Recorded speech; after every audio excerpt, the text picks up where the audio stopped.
I'm Maurice Otieno. I'm from Baraza Media Lab, where I'm the executive director. Today we're just welcoming people to the space so that they can interact not only with the physical location, but also the community from Mukuru, Mukuru kwa Ruben to be specific, because we feel like this location is usually very misconstrued and you don't understand. When you hear Indasolere, you think of a subset, or you think of it differently. So I wanted the community to come here and interact with people. So we had a launch basically of welcoming people to come and showcase some of their work. And a few guests who are not from here originally, but at least want them to be more present here. I think my top of mind and the biggest one for me is their business models, because these business models have a ripple effect on a lot of things. They have a ripple effect on how able they are to pay journalists or to pay for their work. They have a ripple effect on how they sustain themselves and keep doing the good work they're doing. So for me, it's just figuring out like what are the innovations that are out there in terms of business model, in terms of storytelling, in terms of technology that they can use to sustain themselves and use to survive, not even survive, to thrive. Because I feel like right now the challenge that you're facing is that there's a lot of like talent loss because the industry is not able to sustain it commercially. So that's a key thing for me. The other thing is also to look at how do we develop our talent to meet the needs that you're facing right now.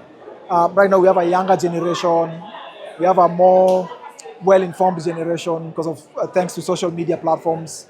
So what is the role of media looking like going forward? So those are the two things that I'm always thinking about when we talk about media in Kenya. I think there has been growth and in terms of learning that the industry is getting. So for example, and even the public.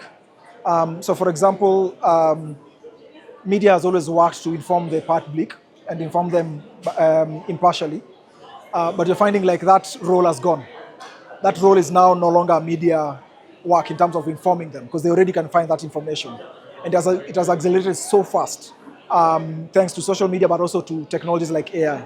We have another challenge, it's called artificial intelligence. I know it's in everybody's tongues talking about it, but how do we adopt it now so that in 10 years we don't start crying again about this technology is taking jobs away from us and we are bleeding again. So it's having those spaces like this that we then can experiment in a sandbox for the mainstream media, because I know again they are facing challenges now and they need to solve it. Then they can adopt it internally in a way that can reduce that bleed in the future. Okay, so my name is Adalo Nyango, and I'm a media entrepreneur, and at Baraza, I'm the vice chair of the board, and I'm very proud of all the work that the core team does. And it's just oversight, really, what I do and guidance, and to be here today and see how far we've come. Yeah, I think when we think about Baraza, it's such an important space for independent media creators, media owners, media entrepreneurs, people to harness their media or creative skills. It's so important for us to not only be in areas that are accessible, but to be where the community we serve are. And I don't even look at it as maybe like coming down to the grassroots, is knocking politely and asking that community, can we please be part of this? Can we listen more? And how can we amplify the ideas that you have and bring them to light? I think another thing that makes it so important for us to expand is that it's right now, everybody knows there's an awakening going on the continent. We want to hear and see African stories in their most authentic and real ways. And so how can we do that if we only sit in Nairobi, right? How can we do that if we only sit in Riverside? We really have to be intentional about expanding across Kenya and then across the region. I love how young people are using social media to its fullest. I think now our job is to make sure that every young person has that access and that your economic background doesn't lock you out. We saw the effects of what they could do across Kenya and across the continent by Kenyan youth, right? Organizing and collaborating to push against oppressive regimes on their phones, never been done before. And we, across other generations, felt the positive impact of that, right? So I think when you look at the digital landscape and what it's doing for young people, and what it could do if we're more intentional about making it accessible, it's a powerful tool. And so we have to not only give them the skills and the access, but we also have to think about how do we ensure that it's never oppressed?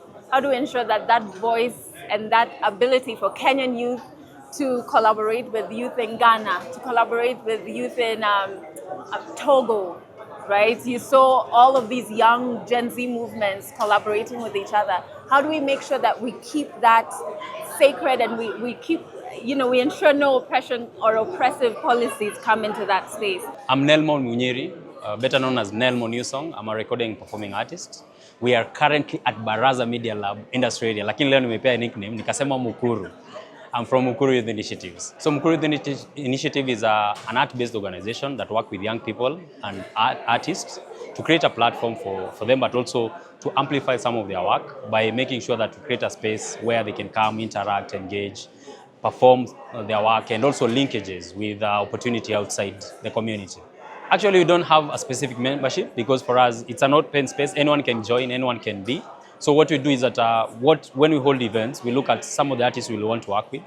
So we work with them on the process of development. We partner with other people on development of the artists and also production-wise. And then we amplify their work. I went to some of the events at the Riverside space, Baraza Media Lab. And so when actually Baraza was coming here, the guys who are doing the mural here linked me with Ruth, the coordinator here. And considering that this is within our community, I was so impressed to be here because I know what Baraza does in other spaces. So that's how I became part of Baraza. And actually, I was the first member here. I was given that complimentary membership. And actually, I've done so many events over here. And it's a space that whenever, whatever we do out there, then we're able to come and converge here. And it's a space that actually has given us even more spaces, because what lacks is spaces for creatives. There are very few, not only in Nairobi, but around the country. So having Baraza Media Lab within our vicinity here in industry area then gives us a platform to be able to interact, engage, network. I've made so many networks here since we started coming to Baraza. So yeah, and then I see it as a resource for us as creatives, us as Mukuru Youth Initiative, but also me as an artist individually as Nelmo. Yeah, I think first of all is the linkages. Considering the work that we have been doing with artists, then here, because the network that Baraza has, not only in Nairobi but around the country, then means that so many creatives and so many other people, even because I remember we had a master class here with our artists, and they ended up meeting people that they never thought they'll ever meet. So that linkages and networking, I think, is one of the aspects that brings value into Mukuru, because then, you can work in a community and never meet people from far beyond. So being able to meet people that you have seen, maybe they are your role model, the people who can assist your career, I think that is what Baraza has actually brought within our community, and it's so commendable. Yeah.